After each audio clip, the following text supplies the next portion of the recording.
करने से पहले सर्वप्रथम संगीत प्रेमी, बिरहा प्रेमी आप सभी लोगों का मैं हार्दिक दिल से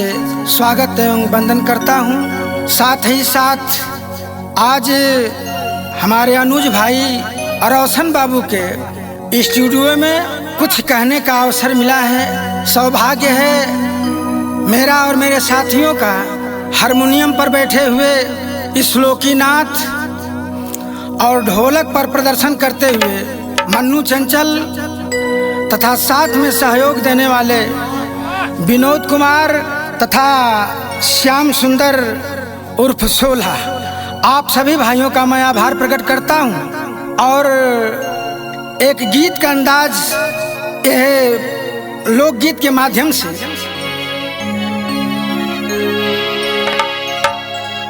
कि अरे का करबू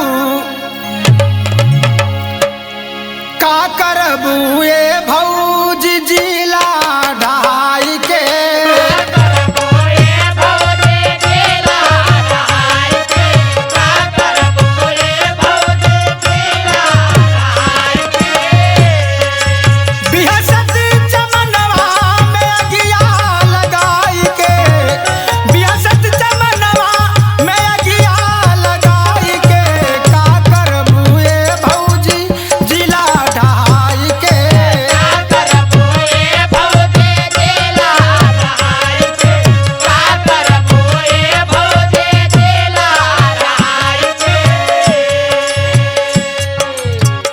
कविता का लोभ भइल भइली कथनिया,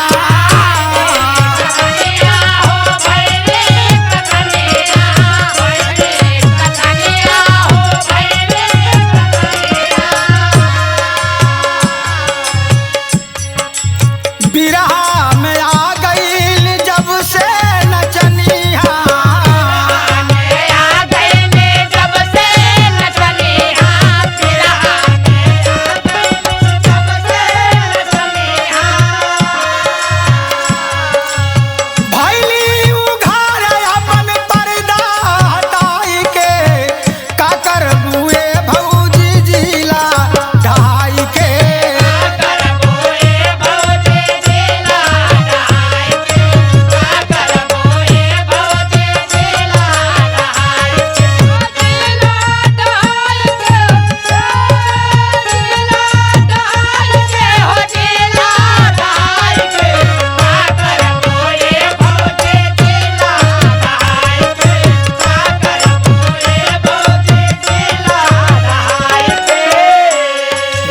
लाइन में कहना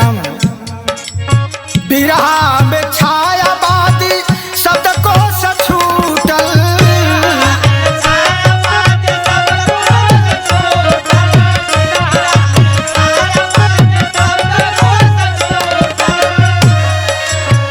छिनरी और बुजरी से आके नाता जूटल,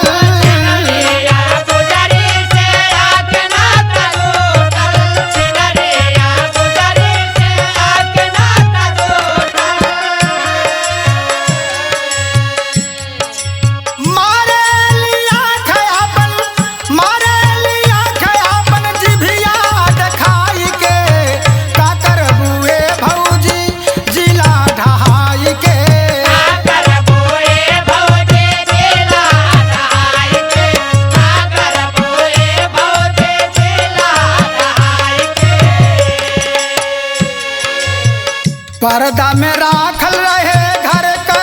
इज्जतिया,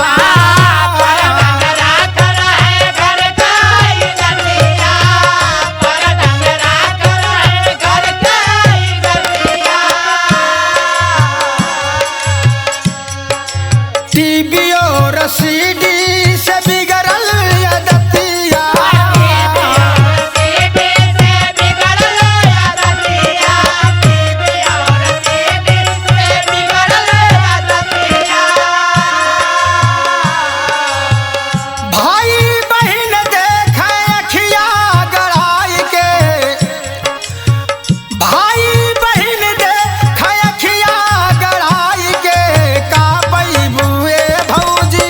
जी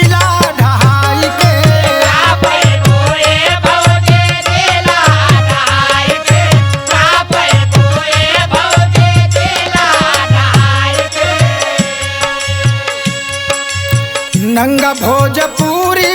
के गईले गवैया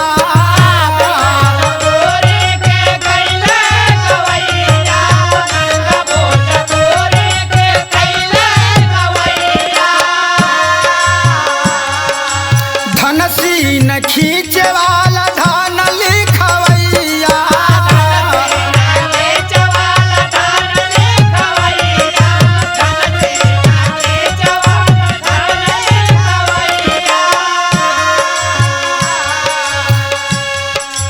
बाबू माई देखे तब हौसला ठठाई के बाबू माई देखे तब हौसला ठठाई के का पैबुए भौजी जिला ढहाई के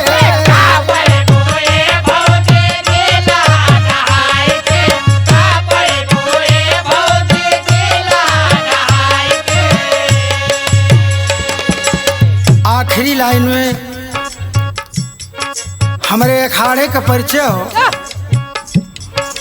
राम जतन मुसई दसुधरी जमाना